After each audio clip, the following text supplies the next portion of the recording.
When you hear the phrase dark ages, what actually pops into your head? Probably a sudden catastrophic plunge into utter chaos, right? Like the complete destruction of everything civilized. Honestly, it's a super popular myth. This whole idea of a random apocalyptic doom just striking humanity down out of nowhere. But what if we've been looking at it completely wrong? Welcome to today's Explainer. We're going to challenge that exact myth. We're going to break down historical cycles to figure out if civilizational collapse is actually a predictable, systemic pattern rather than just some random historical accident.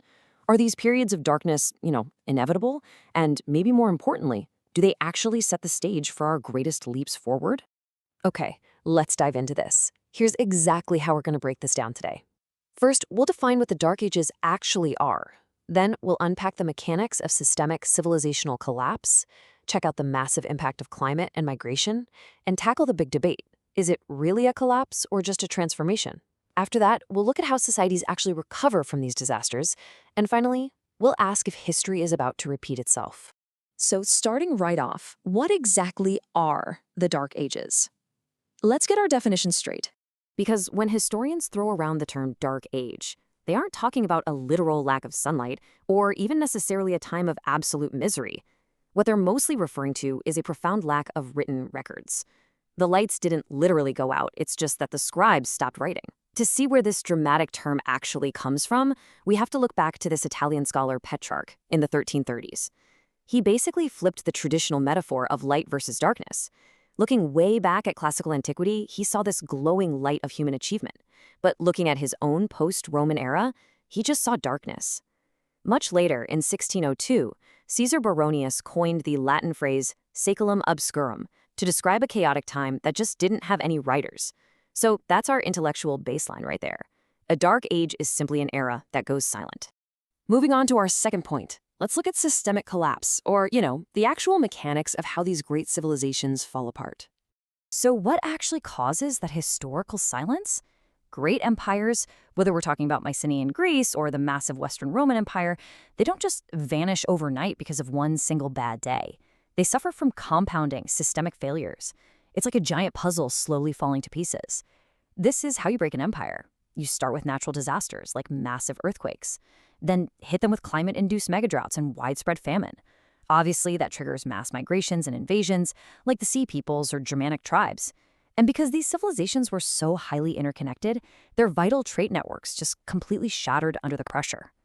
Throw in some internal class wars and rebellions over resources, and boom, the entire fragile system simply snaps.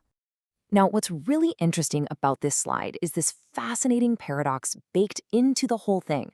As the scholar Bethany Hughes points out, the very nature of being a centralized, civilized society kind of breeds its own destruction. The rulers of the Aegean Bronze Age literally just got greedy. They desired more, and they hoarded wealth in these massive citadel states.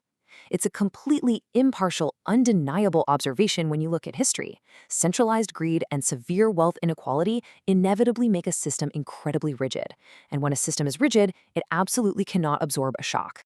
Which brings us to the next section, climate and migration, and how these act as the ultimate fatal shocks to a weakened system. Because those shocks, they always come.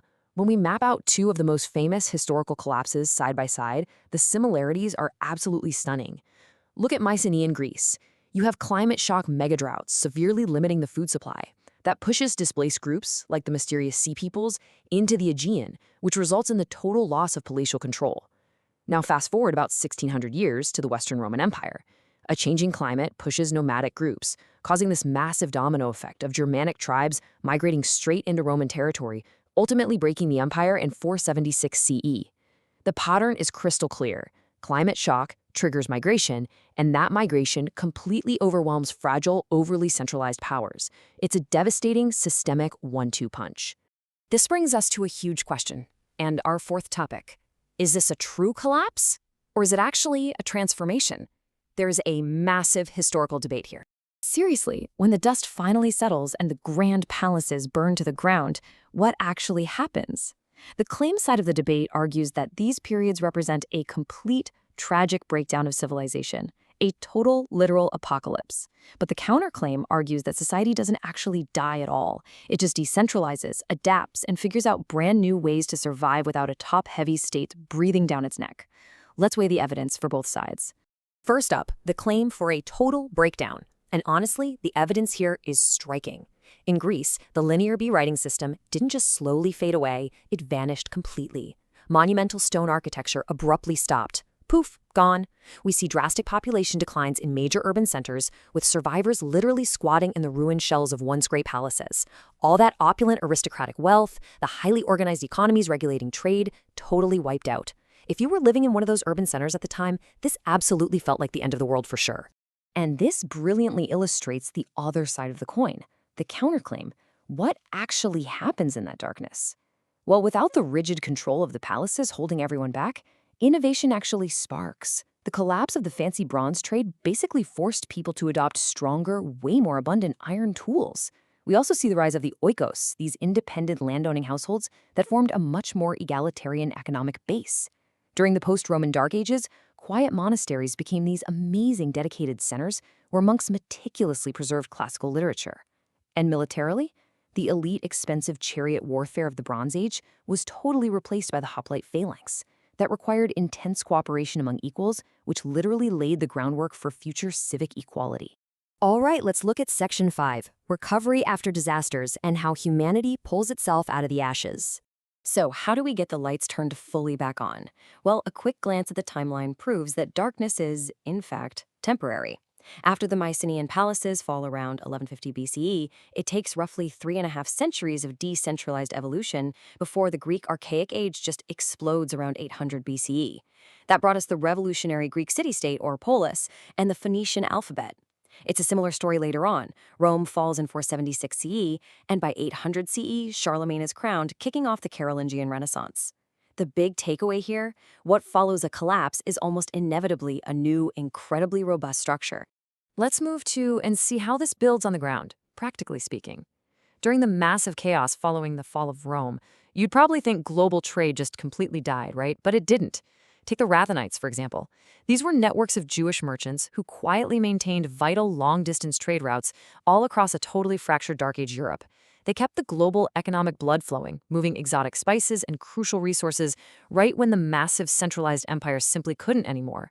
It's these unsung catalysts of adaptation that slowly, quietly bridge the gap between complete collapse and rebirth. Which brings us to our final section, will history repeat itself? Let's connect this to our modern world. So the crucial point is, when we pull the lens back and look at the big picture, we are left with this undeniable four-step cycle that seems to govern human history. Step 1. A civilization reaches a peak of centralized wealth and vast, fragile interconnection. Step 2. Compounding shocks strike, things like major climate shifts, natural disasters, mass migrations. Step 3. The rigid center just cannot hold, which leads to systemic collapse and forced decentralization. And finally, Step 4. Out of that decentralized survival comes amazing adaptation and a powerful rebirth. This pattern is remarkably and almost terrifyingly consistent across millennia. Which really leaves us stared at a pretty stark reality. I mean, think about it. We live in a time of unprecedented global interconnection, deeply centralized wealth, rising climate shifts, and increasing mass migration. The exact ingredients for historical fragility are literally all around us. So, with all of this going on, is a modern dark age inevitable? Or, now that we actually know the cycle, can we adapt our systems before they shatter? It is a deeply fascinating question, and one that history challenges every single one of us to ponder. Thanks so much for joining me on this explainer. Keep questioning the patterns.